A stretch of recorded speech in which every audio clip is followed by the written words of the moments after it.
Hello, and welcome to another British Cartographic Society Tea Time Talk. My name is Chris Rebutus. I am the coordinator for the Tea Time Talks and Vice President of the British Cartographic Society and today's chair. So today I'd like to introduce Jack Cornish, who will be talking to us about mapping and walking the lost paths. So without much further ado, I'll pass over to Jack and he'll tell us a bit more. Thank you very much, Christopher. I'm going to share my screen. Hopefully, this all works. Bear with me one sec.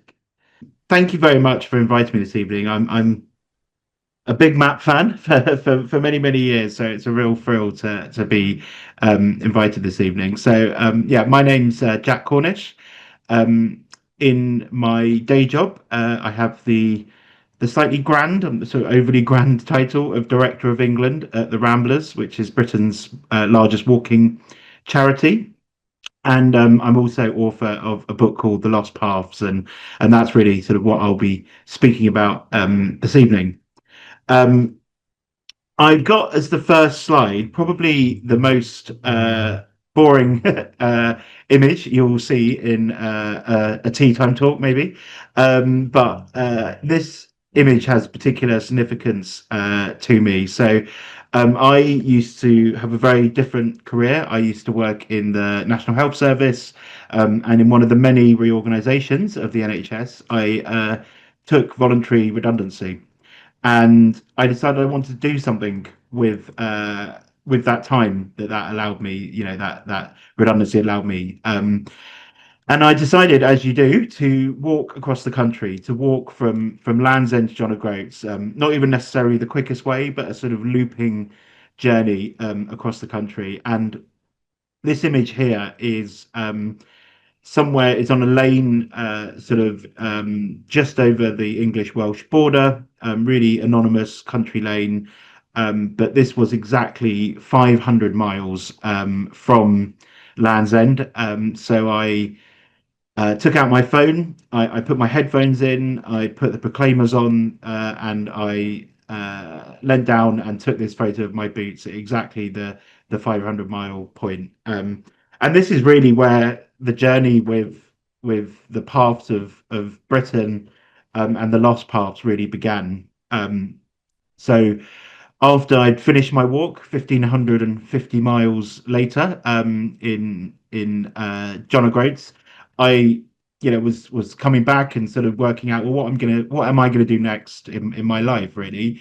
And fortuitously, a month or so later, I saw a job advertised to work at the Ramblers, to set up a project called Don't Lose Your Way, which is about finding and reclaiming the lost paths across England and Wales. So yeah, so I've now been at the Ramblers for coming up to 8 years, and yeah, it's a fantastic place to work. And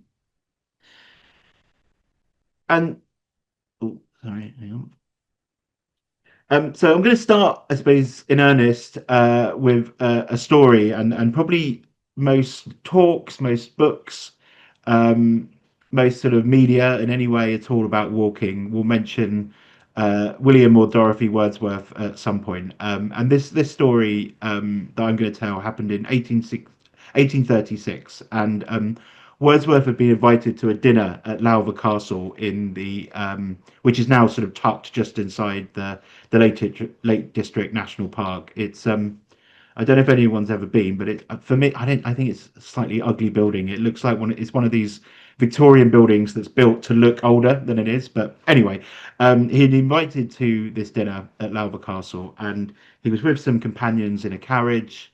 There was the nephew of Coleridge there, and sort of other local worthies, and they stopped in their carriage. I have a sort of idea that it was a dark and stormy night, but I have no real evidence to prove that. But they stopped in their carriage a couple of fields away from Lowther Castle, and they were going to go cut across the fields and go to this dinner. And they were walking along a path across the fields, and they suddenly came to a wall that had been built across the path itself. And without saying anything, Wordsworth just started kicking the wall, grabbing the stones and throwing them aside, and completely cleared the wall away from the path. Yeah, from blocking the path. And all he said to his companions was, "This is the way, and an ancient right of way too." And then after he dusted himself off and gone to Lowther Castle, they had their dinner. And it was after the dinner when Wordsworth heard a snatch of conversation at the other end of the table. And it was a local landowner who was complaining that people had been knocking down fences and walls on his land. And Wordsworth rose up from the other end of the table and shouted, "I broke down your wall, Sir John, because this is the way." And I think I sort of tell this story for two real reasons. One is, and we'll get into this as I go through the talk, but one is that the concept of public rights of way have existed for many years. The idea that you have routes that people can walk or ride, or in more modern years cycle, that crisscross the country, and they're a way for people to be able to navigate the landscape. 90% of them plus over private land, but the concept that you have a right to walk on certain routes have existed for many years, but also to show that people have cared about these routes and have cared about protecting them, and particularly the history within them. Wordsworth talking about an ancient right of way, and that the importance of the fact that it's an ancient path. There are paths like this. This is a public footpath near Droitwich Spa in the West Midlands.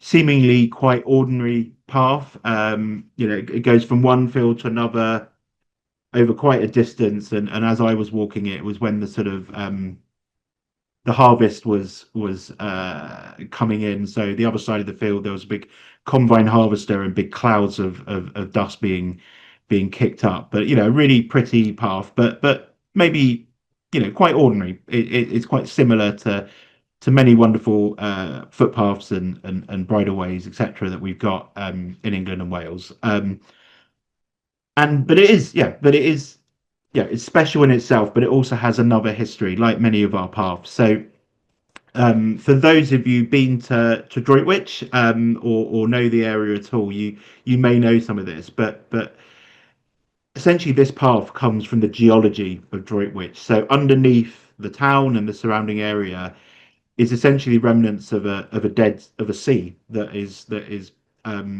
trapped under the ground. So what that means is a massive pan of salt that covers the whole area underneath the ground.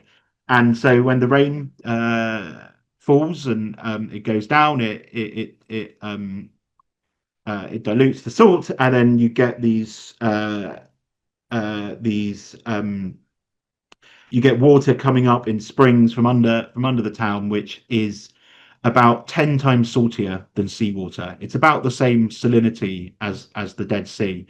And actually, the river that runs through Droitwich, one of the etymologies of it, or the most favoured etymology of it, is it's the river Solwap, and Sol means salt, like salami and celery, and wap is the Old English for to vomit.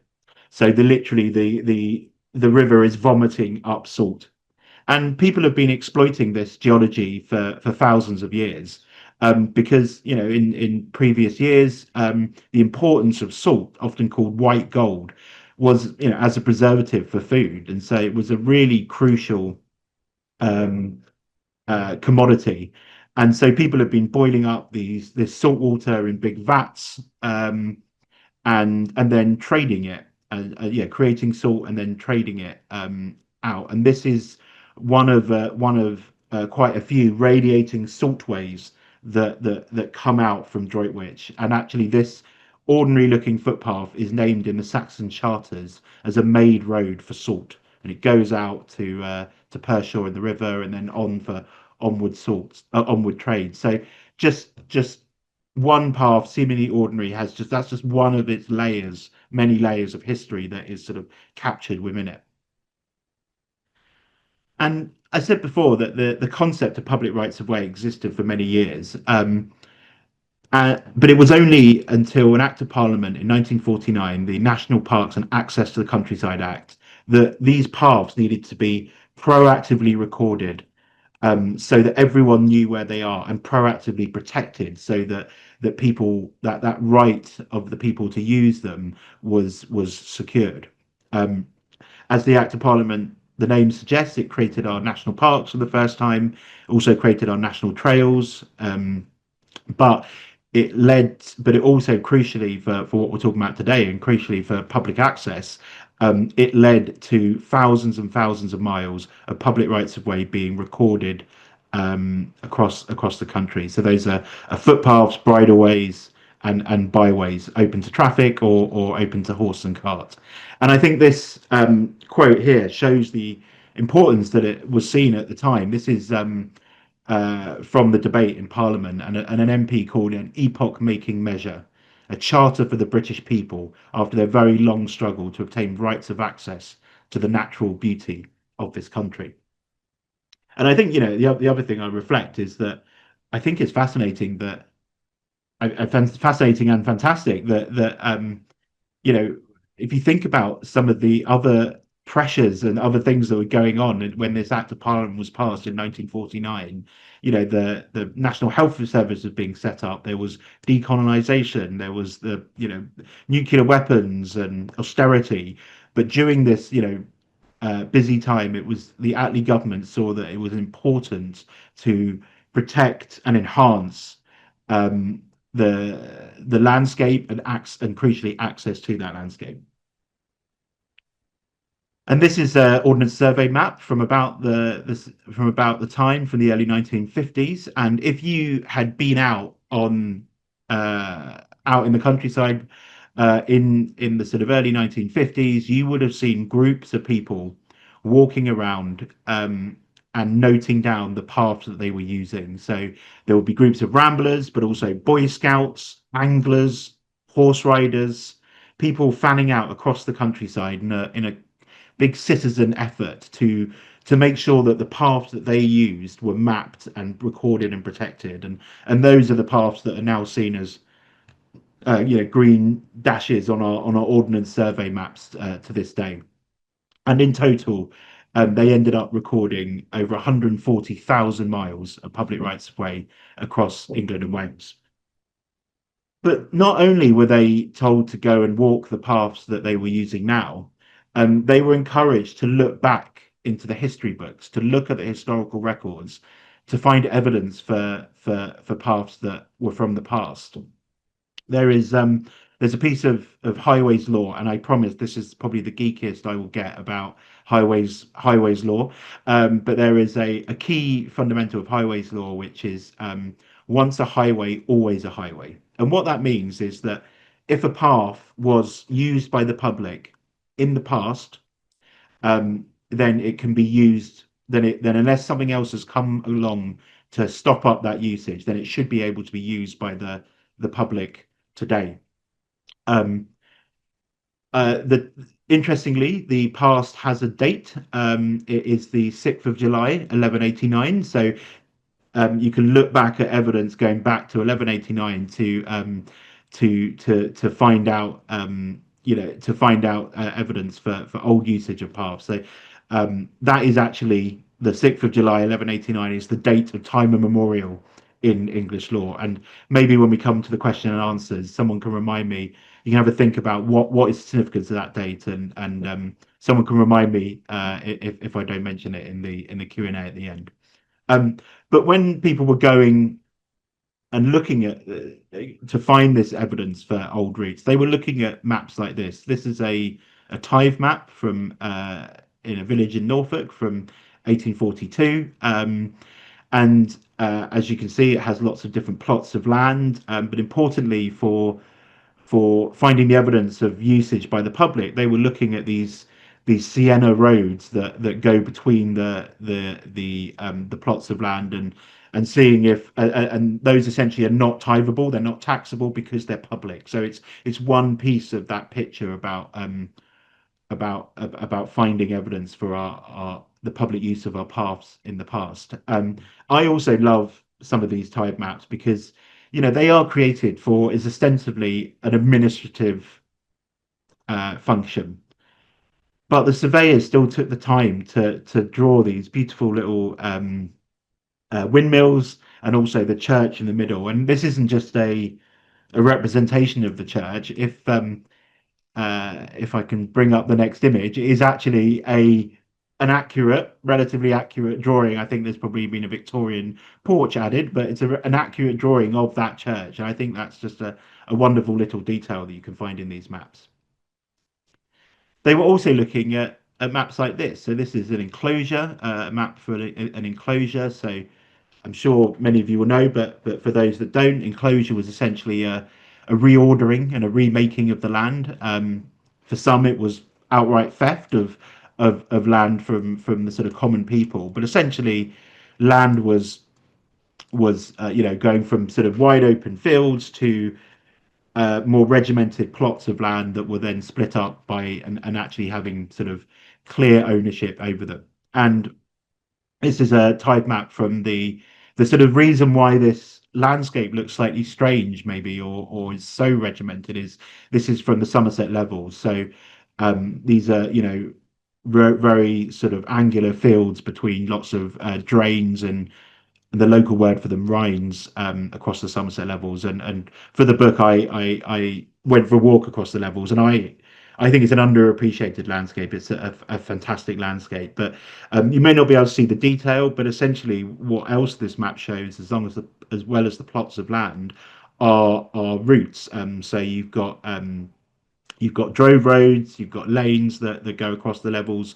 Um, on this sort of T junction right in the middle, coming up from it is also a footpath noted, and this sort of this is fantastic evidence of public usage in the past because each enclosure came with an act of parliament. So essentially, this is the law. This is saying that that is a footpath, that is a public road, etc. So volunteers and members of the public and local councils back in the 1950s and 60s were looking at maps like this to sort of divine more of that evidence from the past. And they were uncovering a history of movement across the country. This is it's actually, despite the tarmac, this is, as you can see, a public footpath that runs through the moors and across that hill in the distance in the North York Moors. And I came to this path because this is a drover's way, and the drovers, the drovers, I think, have such an impact on the landscape, and their roots had such an impact on the landscape that can be still seen today. I think sometimes there's a narrative, which I agree with in this country about how we're quite detached from where our food comes from. Um, and I think that's true. Although I would say that going for a walk is a good way of sort of connecting with it because you literally walk through fields of it, either growing in the ground or running around. I think we're even more detached from how our food gets from the field, whether it's in Britain or the other side of the world, to our supermarkets and our plates. But in previous generations, you would have seen all your food traveling through the landscape, either on the back of a cart or walking. And the walking would have happened on routes like this, and particularly fascinated by the long distance drove roads. So routes like this would have started in the Highlands of Scotland, the sort of mountainous interior of Wales, and gone to big cities like York or London or Manchester. And they would have carried hundreds of cattle at once. And you can imagine the sight, before this road was tarmacked, it would have been dirt and dust, and the clouds of sort of dust that you would see for miles being kicked up by these animals moving through the countryside, and alongside that, the noise of those animals themselves, but also the Welsh drovers, for instance, favoured corgis to accompany them they're sort of so small they're out of the way of a sort of kick of a cow. And yeah, so you know that would have added to the noise. And maybe if I'm being a bit fanciful, if you get close to the drovers, you might hear the clack of their knitting needles, because they like to knit as they walk behind their animals. And it wasn't just cows that were being driven across the landscape. In the research for the book, I found out that a pig can walk about 10 miles a day. You would have seen big herds of sheep, but also from places like Norfolk, geese and turkeys would make the long walk to London for Christmas, although for them it wasn't probably the happiest Christmas.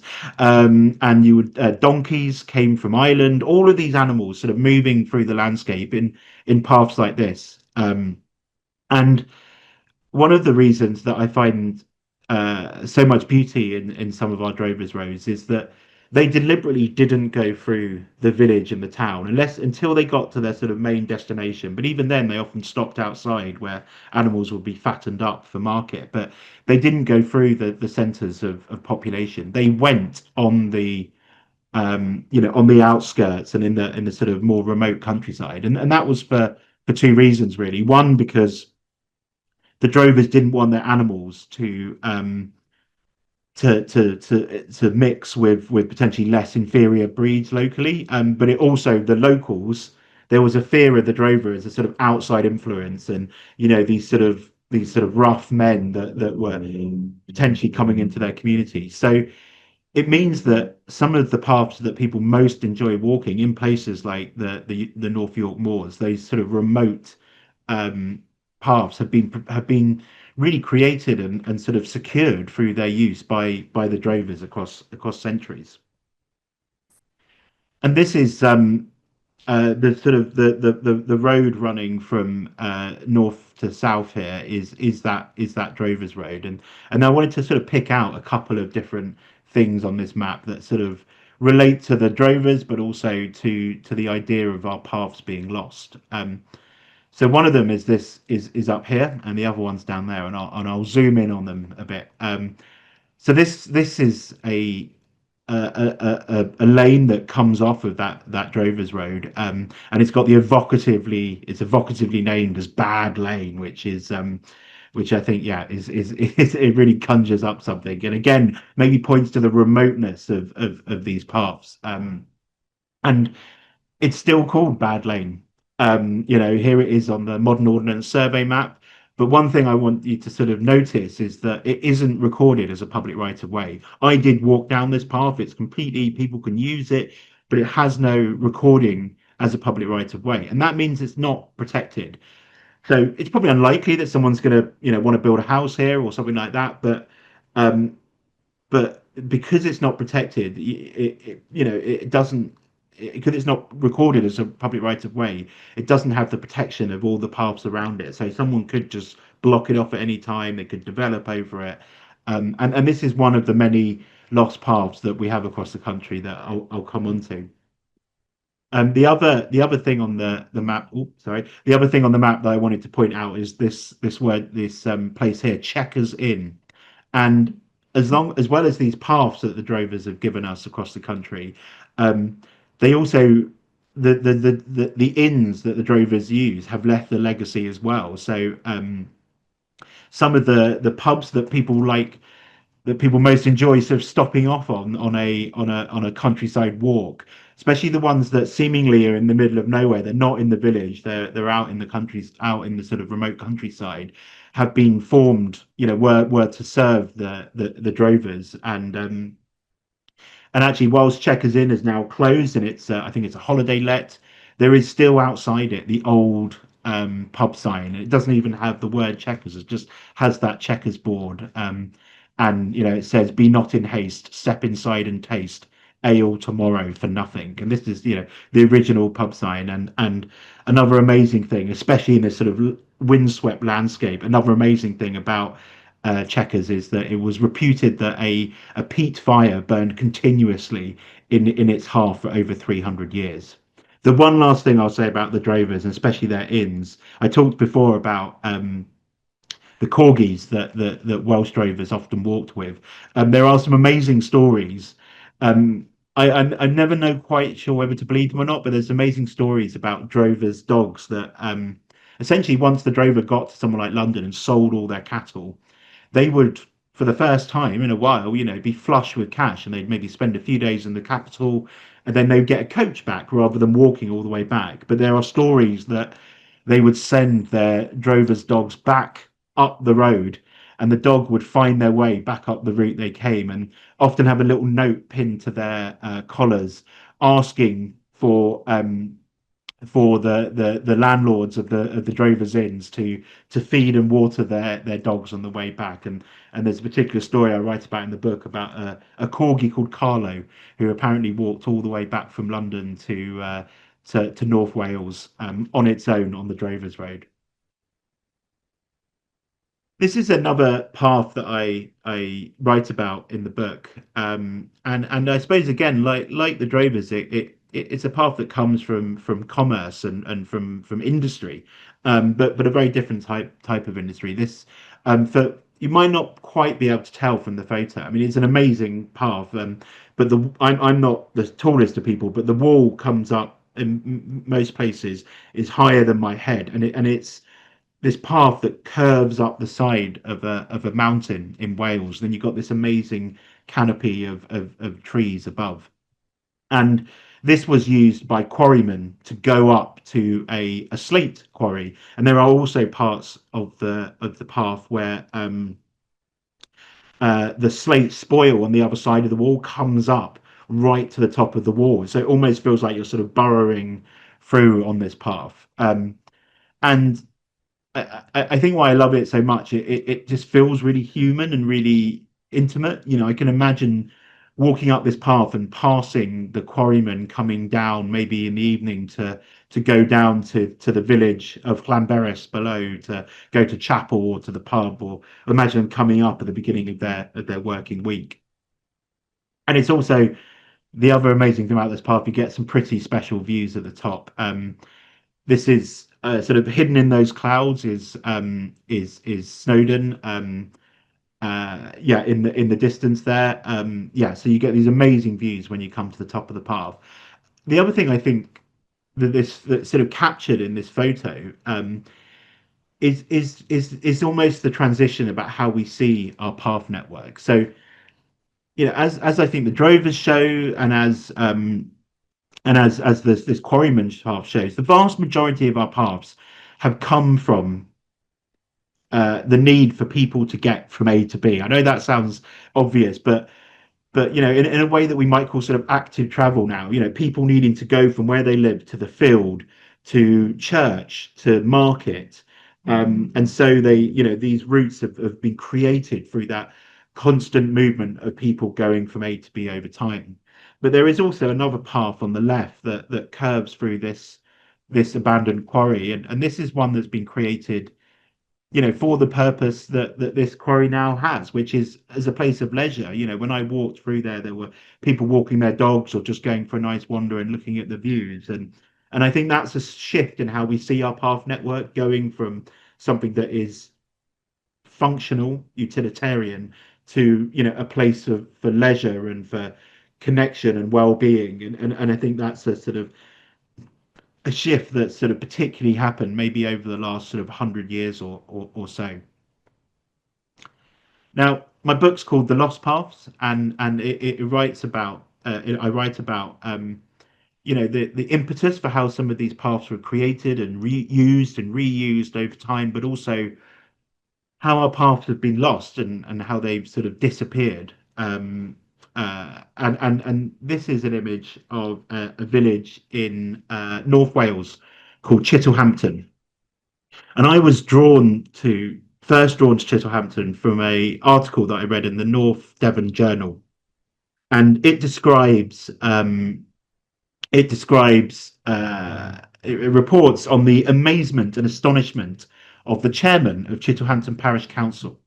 And he was astonished because through his letterbox had dropped a pamphlet, and it was telling him, as the parish chairman, as the chairman of the parish council, what he needed to do to get these paths recorded in his parish. And he was not a fan of doing this at all.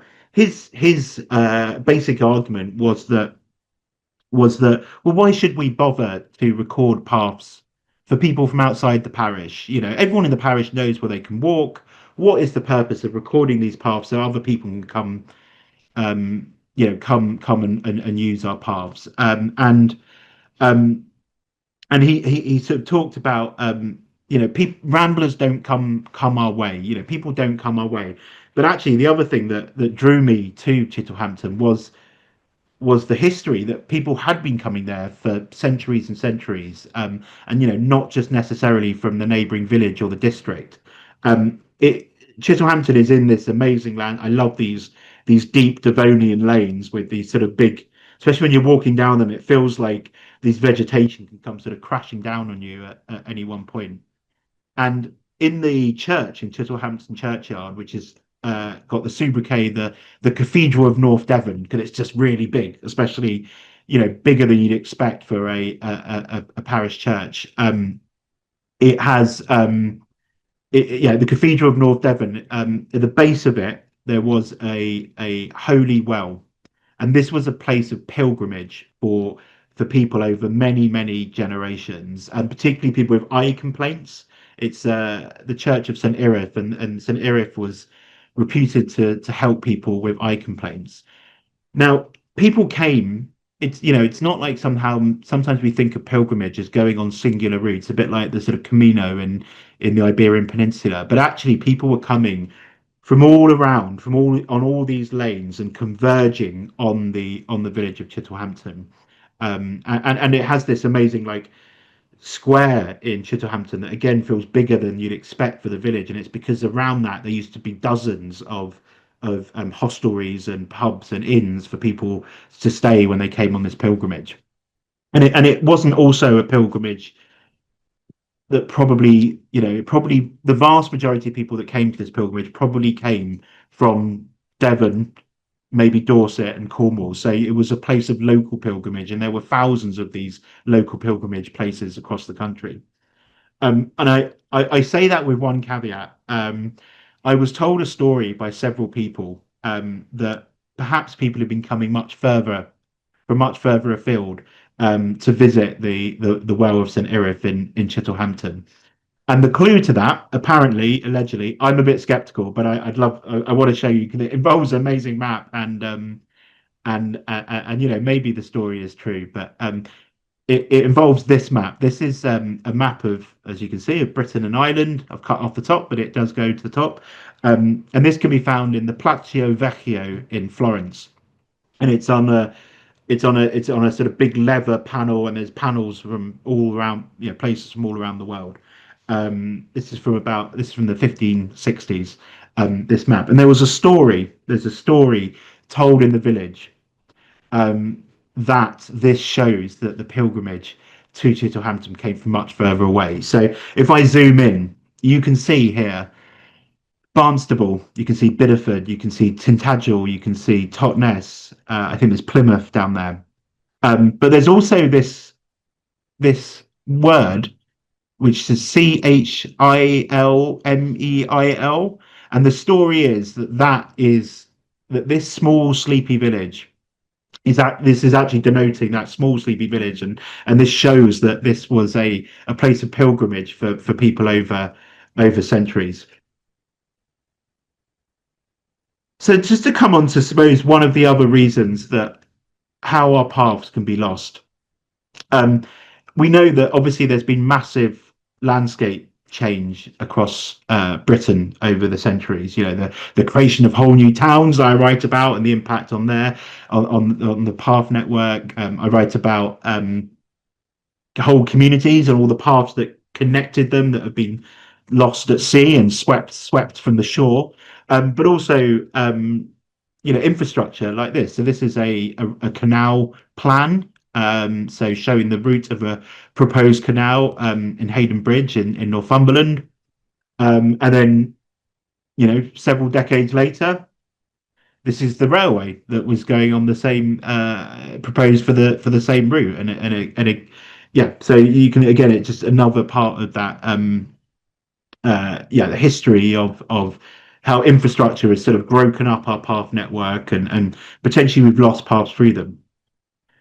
This is another railway plan. I had the real privilege of going into the parliamentary archives and getting out the original railway plans, and you can see how vibrant the colours are. The original railway plans for the London to Birmingham, so Stephenson's London to Birmingham line, and they're amazing records because it's like a slice of the country that you get on these maps, just a sliver of the country, and essentially every single railway came with an act of parliament, and they have these amazing maps that show every plot of land that the proposed railway was going to cross, who owns it, and what that plot is. But it also shows all of the paths and the lanes and the roads that the proposed railway were going to cross. And so actually, these are another record that are used still today by or that can be used to reclaim paths, because you can go into them and you can see it. This was a public road, or a public footpath, back in the 19th century. And there were thousands of lines, or thousands of miles of lines, that were proposed and never built. So there's even paths that can be reclaimed using railway records that where a railway is nowhere near. Um, yeah. Uh, and then another more recent impact on our land can be shown through this path that I was walking here. I walked down this path in Lincolnshire, a place called Folkingham in Lincolnshire, and this was a path that I was walking down, knowing that I probably would have to return and come back. And I walked down it with my friend Ed, and we got to the end of the path, and literally about a meter over the sort of recorded end of the path, we sort of just stepped a couple of feet across, and within a second, like literally within like 10-15 seconds, a Land Rover pulled up and said, what are you doing here? Please go away. But in, maybe in slightly less polite language. And I was told that this path has been closed to the public since the late 1930s, and indeed, this is a path that has been closed. And the reason can be found in this next map. This is an Ordnance Survey map again from about the 1950s, and you can see there are these dead ends of paths that just seem to stop in the middle of nowhere. The last one that I brought up is the path we were walking along. And the reason for that is this word airfield in the middle. And, again, it's another sort of part of our history that can be sort of shown and talked through our through the path network. But as you can imagine, the preparation for war sort of it meant that thousands and thousands of paths were impacted. So that was in the digging of anti-tank ditches, whole areas of the coastline where the public were excluded from. Dig for Victory paths were dug up to plant vegetables, but also airfields. So by the end of the war, Britain had 444 airfields across the country, and they covered about the same size as modern day Bedfordshire. And one magazine just after the war described Britain as an aircraft carrier, one big aircraft carrier floating off the northwest coast of Europe. So many of these sort of again, it's just another sort of thing that's impacted our path network. But interestingly, even during the war, footpath protection societies, organisations like the Ramblers, the volunteers were still meeting, and they were saying, what we need to do is we need to remember where these old paths are, so they can be put back, so they can be. It was sort of seen in very patriotic terms. So when the boys come back from Europe, they can, reclaim the paths that they have the right to use. This is on the other side of that airfield, as for just to read out what it says on the sign, and you can see this is very much a landowner doesn't want access. It says strictly no access beyond this point. Firearms in use on this site at all times. So very much a landowner that wants to keep these paths closed. And I talked before about we've got 140,000 miles of 144,000 miles of public rights of way in England and Wales. But the Ramblers believe there could be up to 50,000 miles more paths that are not recorded and protected. These are these old paths that have not been recorded and protected. They've been missed off the map, maybe because people like the chairman of the parish council in Chittlehampton. Maybe it's because they didn't feel they needed to record them. There are instances of a very deliberate sort of subversion, I suppose, of our paths. One story I've heard that someone told me is of a parish council meeting where all of the parish councillors were basically land agents and employees of the local bigwig, big landowner, and essentially they had a meeting to talk about the public rights of way in the parish, and the chairman of the parish council banged his gavel, brought everyone to order, declared there were no public rights of way in the parish, and then banged the gavel again and closed the meeting. So there's many reasons why we've lost paths, but there are, as I said, up to 50,000 miles more paths that could be reclaimed and looking back at that historical evidence and be put back on the map. And this is another piece of evidence that volunteers use to reclaim paths. And actually, this is a map that wasn't readily available when they were doing the original mapping of these paths in the 1950s. This is a map related to the Finance Act of 1911. So another use that isn't about recording public rights of way, but that inadvertently shows them and helps us. And essentially, this was called, it's a bit complicated, but essentially, Lloyd George wanted to change the way we tax land. So essentially, he wanted to bring a land value tax in. So I think it was 5 years or 10 years, the increase in the value of the land would be taxed, that increase, or when the land was sold or when it was inherited. And so surveyors went out and undertook what is often called Lloyd George's Doomsday, and essentially went across the country and using a base map from the OS, they would go out and they would understand who owned every parcel of land. And these are really useful to reclaiming public rights of way for two reasons. One, again, like the tide map, they show these public routes in between the pots that are not taxable because they're public. But also, landowners can apply for deductions on their tax on the value of their land if a public right of way crossed it. So if we can identify a public right of way on these maps and that the landowner claimed a deduction for it, that's really good evidence that it was a public right of way at the time, especially considering the punishments that would have come from lying to the taxman like that.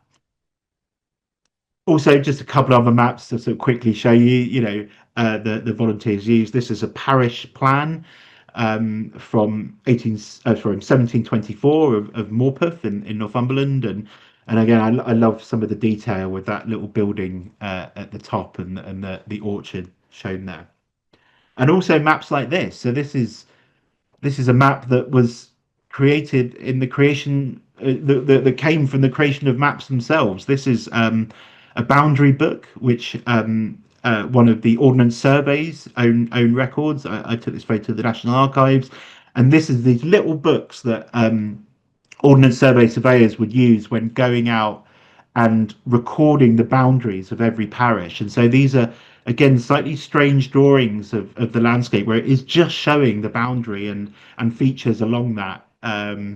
And yeah, there's stacks and stacks of these, and again, they often say, they'll have things written on there like public footpath or road to somewhere. So it's another one of the records that people use.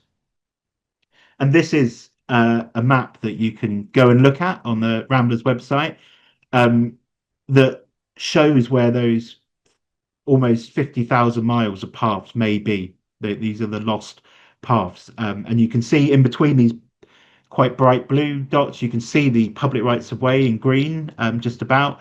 But these are paths that are shown on earlier maps, but aren't recorded as public rights of way. The blue lines are those. And actually, we used a big data set of the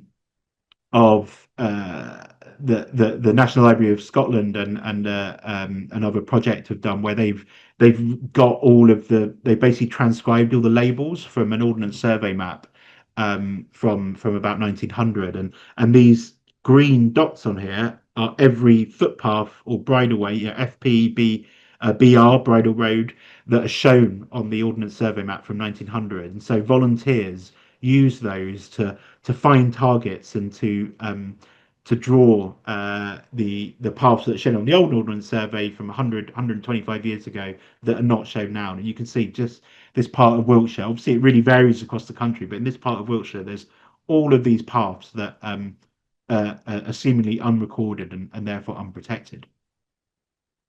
And as I draw to the close, I want to sort of talk just a little bit about why I think this is important, why these paths deserve reclaiming and being put back on the map. There is a very practical answer to that. If we can, add even 10, 20, 30% of those 50,000 miles, that will open up whole parts of the countryside that we don't have access to currently. It will make our current rights of way map make a bit more sense. We have paths that stop in the middle of nowhere. They stop at parish boundaries, county boundaries, etc.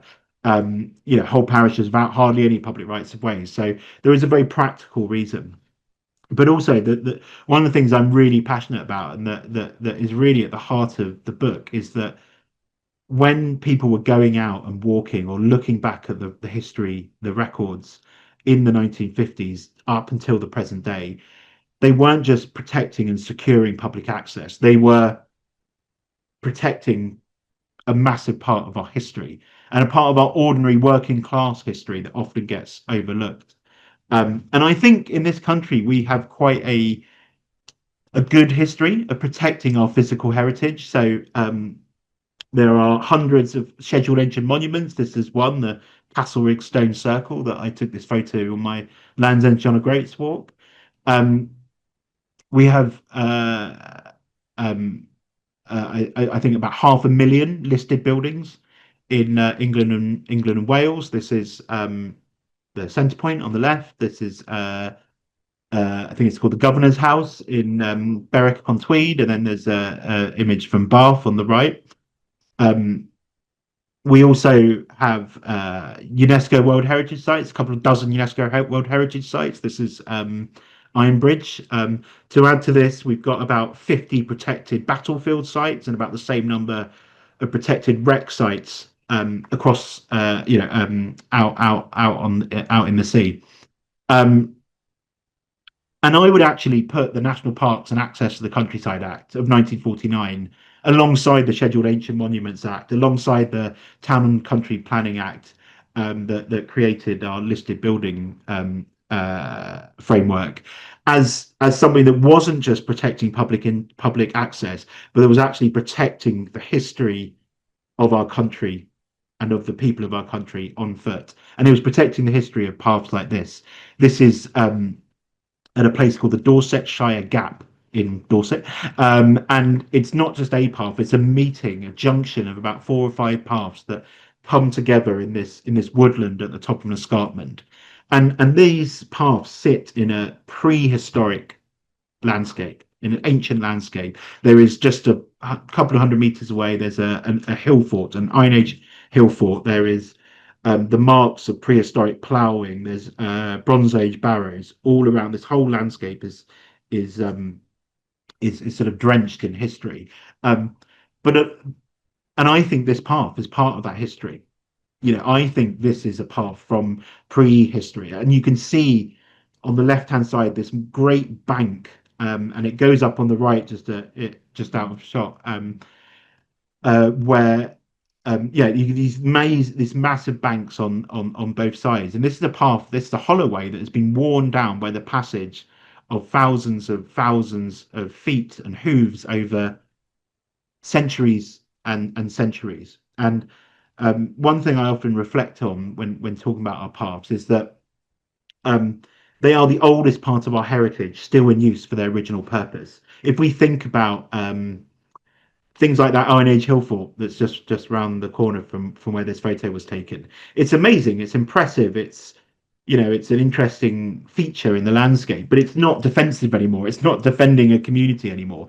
And the same with, maybe if you think about the oldest of our churches, even if you're not religious, they're special places, wonderful places to go and visit, but they are hundreds and hundreds of years old, hundreds and hundreds of years younger than a path like this. So when I'm walking down here, I'm following in the footsteps of people that generations and generations of people have been doing exactly the same thing walking down this path.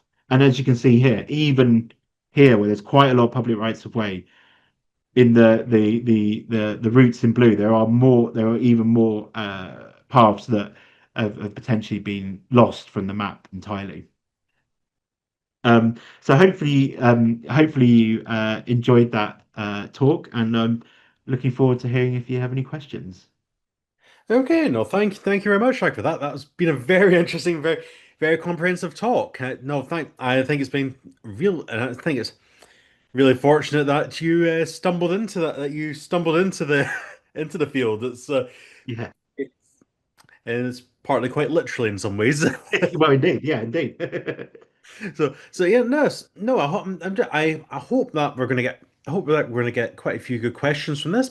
I have to say it was very interesting just hearing the story of how of hearing your story of how you got to where in how you fail how you got into this, how you got into the Ramblers, and how you've worked your way through this, and the fact that it's interesting the fact that even at the very beginning of your talk, the fact that it's highlighted how these right of ways are being protected at a Yeah, very early precisely. stage. And Yeah, yeah, definitely. Thank you. okay, okay, I think we're getting some questions in here. Okay, lost paths. What can we do to help? Great question. So the Ramblers have got about 1,000 volunteers working on the project called Don't Lose Your Way, which is about reclaiming these paths. But we'd love more people to come and help. You don't need to be a member or anything like that, or ever, done anything with the Ramblers before. But essentially, how we reclaim these paths is that any member of the public, so a Ramblers volunteer or any member of the public, basically put together evidence that on the balance of probabilities, the path was used by the public in the past, and so they all of some of the evidence sources we looked at, but also I've seen applications that include cine film footage, entries from Virginia Woolf's diaries. Basically, it's a little research project on an individual path, and then that gets submitted to the local council and they'll make a judgment about that. But it is on the balance of probability, so it should be, it's relatively low bar that we need to cross. And the Ramblers are here to help anyone that's interested in researching old routes in their area, or yeah, in anywhere they enjoy walking or whatever. So yeah, if you go search for Don't Lose Your Way, you can look at that map that we had I had up on the screen, but also you can maybe think about volunteering and getting involved with saving them. Okay, no, thank you very much for that. Now I can see we're getting some hands up. I'm going to work through the questions in the chat first. If you wish to put them in the questions in the chat, we'll work our way to them. But otherwise, I'll uh, take your question, take any other questions at the as we work through the chat. Okay, so. Okay, so fascinating talk. Thank you. I'm particularly pleased that you included the drover's roots. I live in a converted 14th century drover's barn across the road from a drover. So that's It's no, amazing. Yeah, good that you're able to do that one there. Uh, yes, and another one that said, thanks, Jack. Really interesting talk. I have your book on my read pile. So it's that's great. that's I probably should show a copy of the book. Yeah, but that's fantastic. it does exist. It Yeah, does it does exist. exist. Yeah, yeah. Okay, right. So next one, it's a brilliant talk. Can you mention something of the new abandoned lost path legislation, also relationships with the right to roam and situations in Scotland? How are you getting on with uh, your London Streets project? Yeah, I can talk about all of those. So that legislation, the now abandoned lost paths legislation. So um, Yeah, so I suppose this is again one of the impetuses for writing the book and through our work at the Ramblers, which is um, there was slash is, and I'll come on to that, a deadline for actually recording these paths. It was originally the 1st of January, 2026. The previous government moved that to the 1st of January 2031.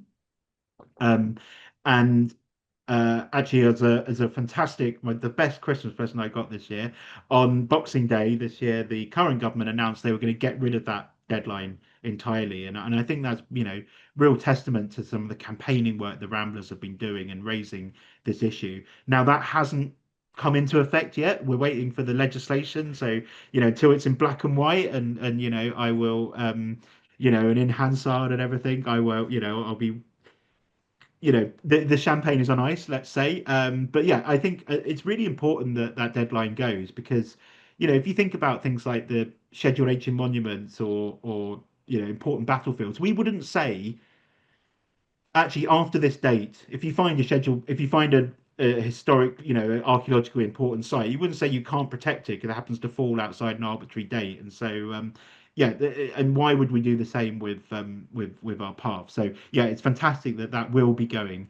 Um, and just to pick up the other couple of questions, so the relationship with the right to roam, I think that's really interesting because I mean the Ramblers, we have areas of England and Wales. We don't have a generalised right to roam in England and Wales. We have large areas like the North York Moors that I was showing before, that landscapes that have a right to roam, a right to wander freely, and the Ramblers would at the very least like to see that extended to other landscapes like woodlands and and more sort of uncultivated grassland and stuff like that. But I think even if you had a general right to roam, I think one thing that I'm really passionate about is that I wouldn't want that to undermine the public rights of way, because I think there's something really important about public rights of way, both in terms of practical nature now that most people, even where you have a right to roam, follow the path. They like to follow where people have gone before. But also I think for that importance of these paths the status of public rights of way protects them as part of a history as well. So, but that can certainly work together. And then my London Streets project, that is another project that I've been working on for about 15 years now, which is an attempt to walk every street in London. So it is, I always call it my potentially futile attempts to walk every street in London, but I am chipping away at that. If you're interested, on my website, Jack F for Freddy, Cornish.com, you can see a map of the routes of the paths and streets that I've walked in London so far. Very interesting there. And no, thank you for that. Thank you for giving us updates on that legislation and the and well, the relationship to right to roam. So, moving on to a few more questions that have come in. It's uh, what are you doing about the paths in places like Outer London and other large cities? Yeah, so there are some lost paths in certainly in outer London. I mean, if you think about some, if you know if you know London well, some of the outer London boroughs, like I mean, Bromley, for instance, is over 50% greenbelt. In places like Hillingdon and boroughs like that, are significant, have significant rural aspect to them as well. There are also lost paths in our cities. I know volunteers that have claimed paths in the centre of Brighton, places like that.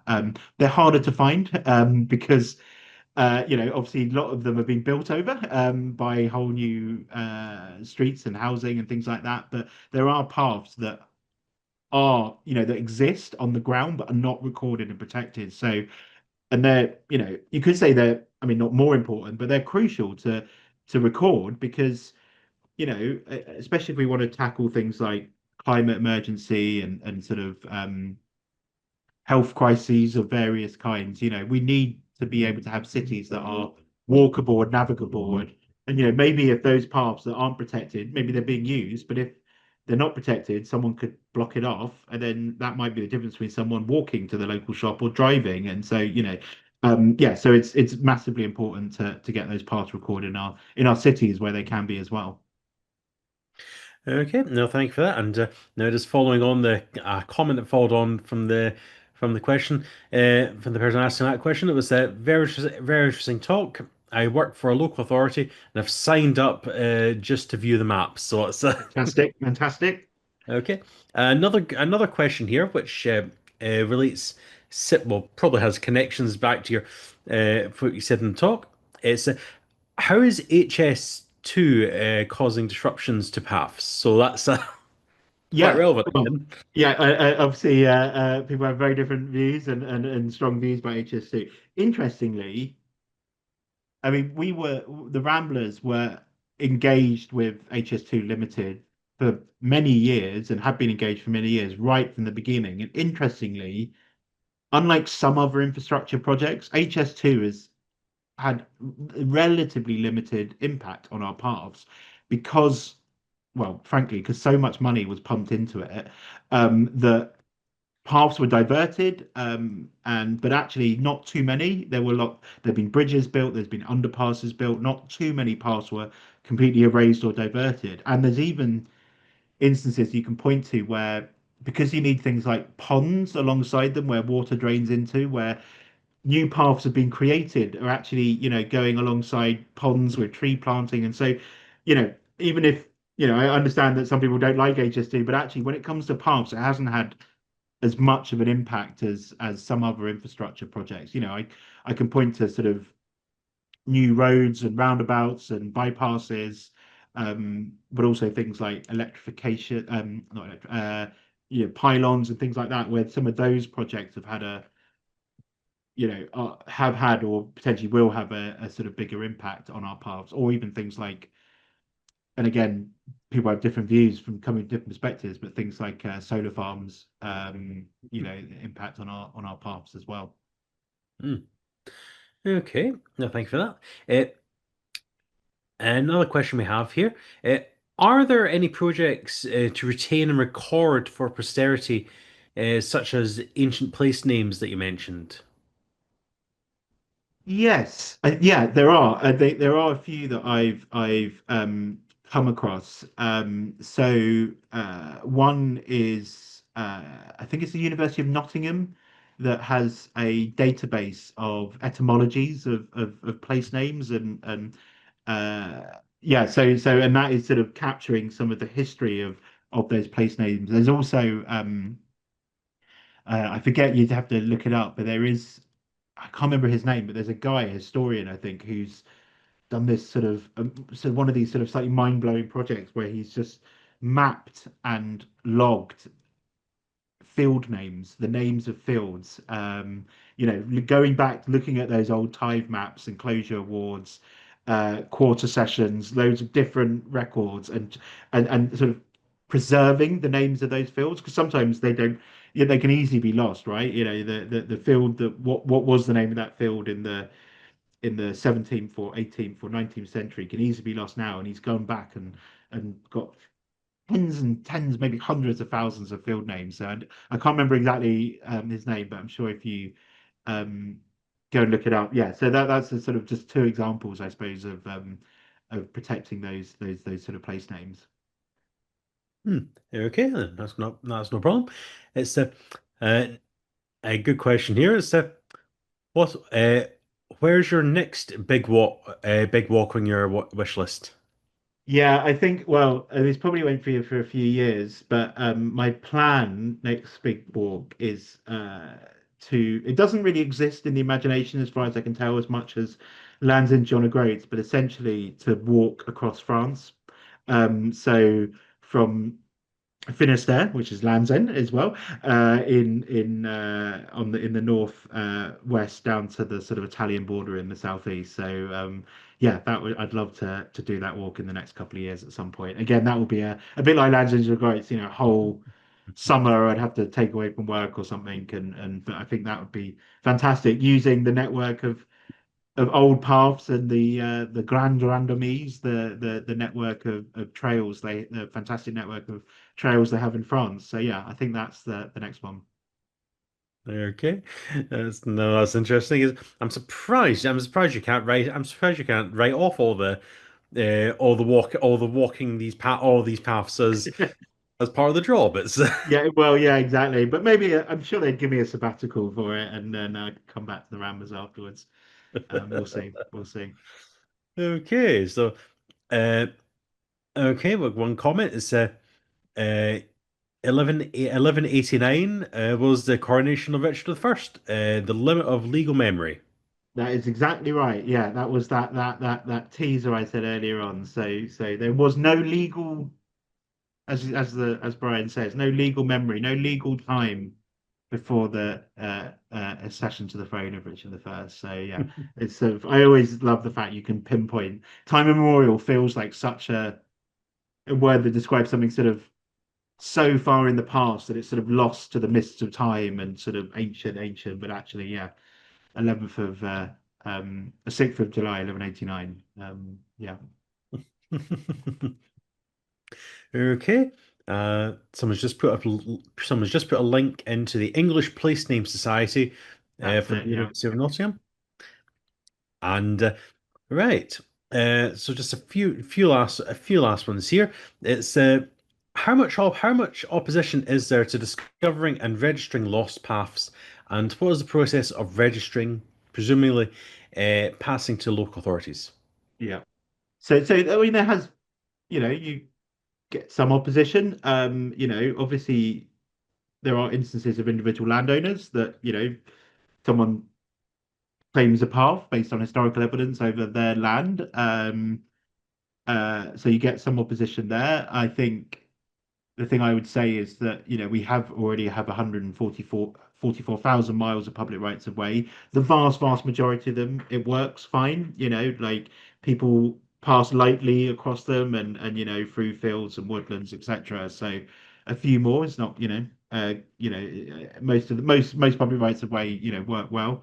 And I suppose related to that, you get, we've had some opposition from the organizations that represent those landowners, like the country land and business association and things like that. So but so you get some pushback there, but I think most people do see it as, this is important for public access, but also for history. And I think interestingly, we've had support when we've campaigned on this issue, and that campaigning that led to that the deadline being removed. I remember having um, supportive leader columns in the Telegraph and the Times and the Guardian, all in the same week. So, it's something that cuts across the sort of, people, I think, get it across the political spectrum, for instance.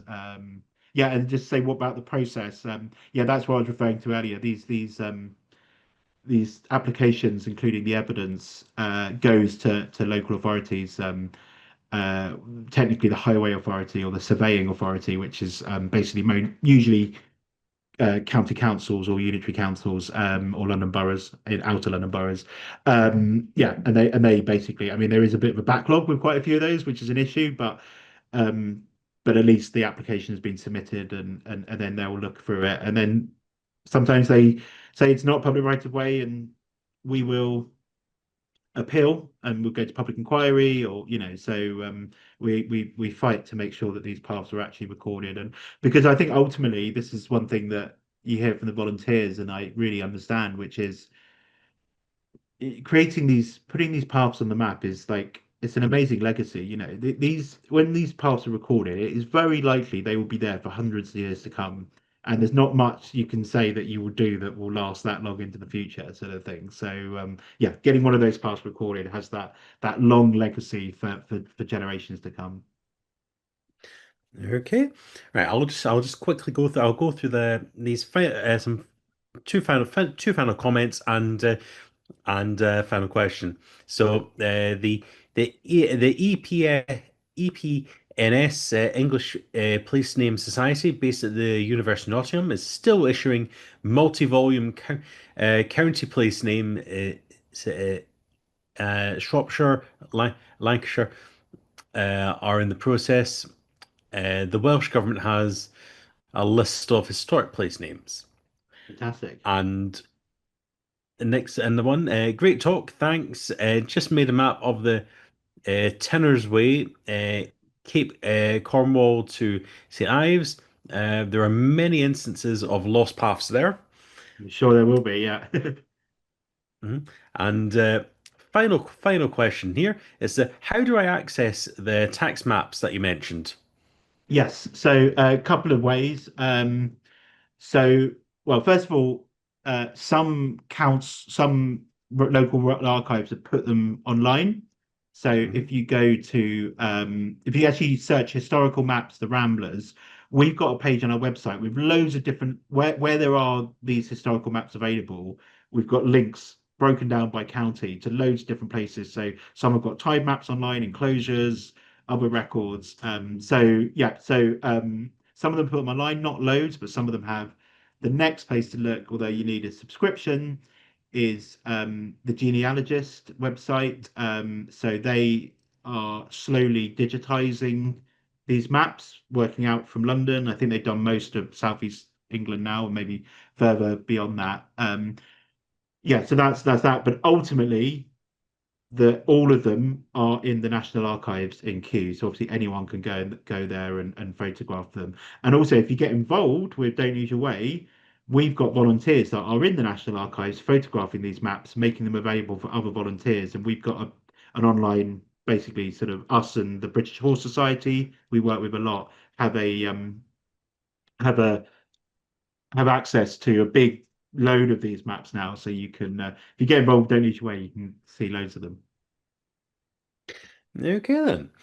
No, thanks for making us aware. It's one of these things that people never really know where to find this material that this useful material that you seem to stumble upon. So, uh, just a final comment before I wind up here. It's from one of our viewers. It's my view is that even if the landscape has changed, if a public right of way exists and hasn't been stopped up legally, the process should be done regardless of whether one can walk it or not. I believe in the legal due process being followed and not ignored. Think that's fair. I think that is fair. Yeah, yeah, yeah. No, I agree.